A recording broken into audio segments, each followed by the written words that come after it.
પપ્પા માટે કંઈક કેવું છે, સાચા મનથી અને દિલથી. આજે જો હું આ મંચ પર ઊભો છું ને, તો એ કોઈ સફળતાની કહાની નથી, એ મારા પપ્પાનો સંઘર્ષનો રિઝલ્ટ છે. સવાર ઉઠીને પત્રિકા નાખવા જતા રોજના કેટલાક દાદરા ચડીને ટ્રેનમાં કામ પર જતા ને, તો ત્યાં પણ પેન વેચતા. કેમ કે એક પગાર પર ઘર ચલાવવું બહુ મુશ્કેલ હતું. પપ્પા, તમે 1 રૂપિયા માટે ચાલીને જતા, તમારા પગ થાક્યા પણ મન ક્યારે ના હાર્યું. આજે ઘણા લોકો તમને કહે છે કે જયેશભાઈ તમને શું ફરક પડે છે, પણ હું કહેવા માંગુ છું, એક દિવસ એમની જગ્યાએ આવો, તમારા લોકોના શબ્દ ન બદલાઈ જાય ને તો મને કહેજો. આ એ જ રસ્તા પર જે અમે લોકો ગાડીમાં બેસીને ફરીએ છીએ ને, એ રસ્તા પર મારા પપ્પાના પગલા છે. પપ્પા, તમે મને શીખવ્યું છે કે મુશ્કેલ રસ્તેથી ભાગવું નહીં અને નીતિ અને હિંમત રાખવી. આજે જો હું મજબૂત છું તો એ તમારા સંઘર્ષને કારણે છું. જો આજે હું જીવનની આ જગ્યા પર પહોંચ્યો છું તો એ તમારી મહેનતની કૃપા છે, સાથે માતાજીની કૃપા છે અને તમારા ત્યાગની છાપ છે, જે મારા હર શ્વાસમાં વધી છે. થેન્ક યુ પપ્પા for giving us the amazing life.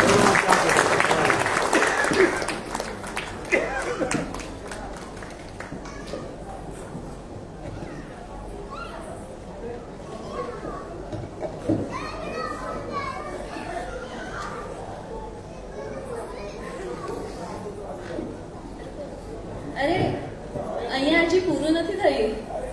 આ તો ખાલી પપ્પાનું ખબર પડી છે, મમ્મીનું તો હજી બાકી છે. મમ્મી, આજે જો આ ઘરમાં સુખની સુગંધ છે ને, તો એ કોઈ સહજતાનું પરિણામ નથી, એ તમારા ચૂપચાપ તપસ્યાનું ફળ છે. રોજ ખાખરાના તવા પર હાથ દાચતા હતા, પણ ઘરની જરૂરતની આગ બુજાવવા તમે એ હાથને પણ અનદેખું કર્યું. આજ પણ એ દાગ જોઈને અમને અહેસાસ થાય છે કે તમે અમારા માટે કેટલું કર્યું. જેમ ઉમંગે કીધું કે ઘણા લોકો આજે પણ એ કહે છે કે અહીંયા આવવાનું બહુ સહેલું હતું. ના, એ સહેલું નહોતું. એમને નથી ખબર કે 5 વર્ષ વલસાડમાં કેવા હતા. જ્યારે ઘરમાં સૂઈએ તો એ ડર લાગે કે ક્યારે સાપ આવી જશે. દૂધ ખતમ થઈ જાય તો 3 કિલોમીટર સુધી કંઈ જ ન મળે. એક પાઉં લેવા જવું હોય ને તો સાધનો શોધવા જ અડધો કલાક લાગી જાય. એવા દિવસ કાઢી તમે આજે અમને અહીંયા ઊભું રાખ્યું. માં, જે ઘર આજે સુરક્ષિત લાગે છે એ ઘરમાં અને અદા તમારા હિંમત ઉપર ઉભો છે.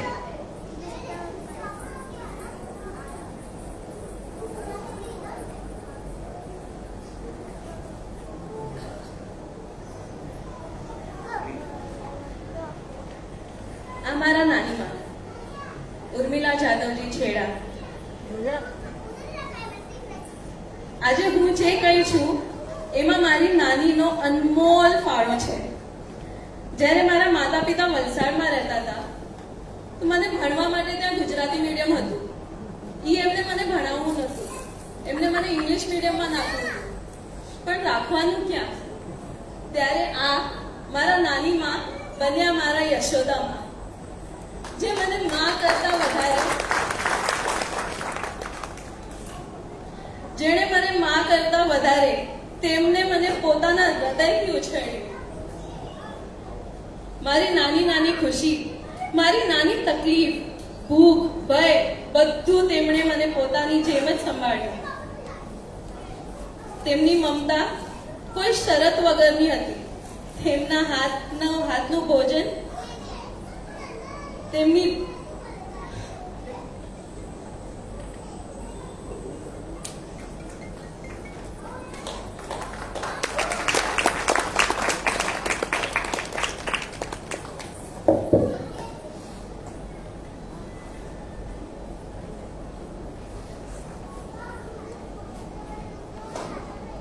પહેલા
okay, birthday girl is ready. બે થોડી ક્ષણોમાં આપણે કેક કટિંગ ત્યાંથી કરશું.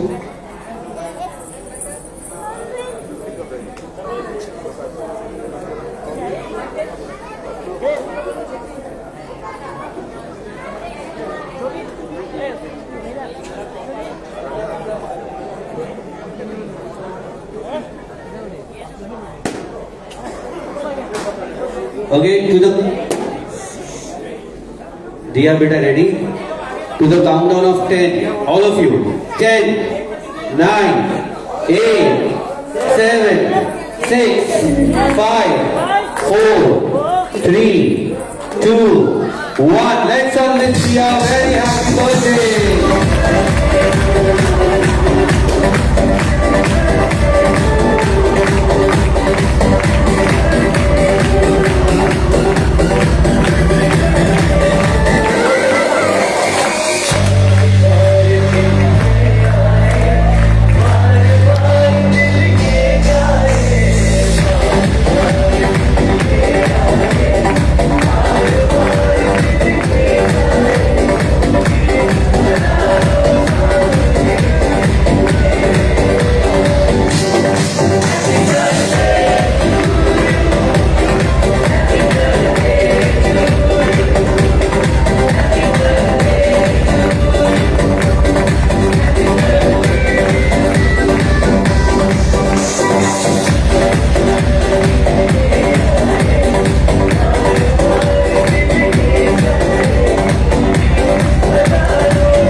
નિયાણી બહેનોને વિનંતી પાછળ પધારશો. નિયાણી બહેનોને વિનંતી પાછળ પધારશો.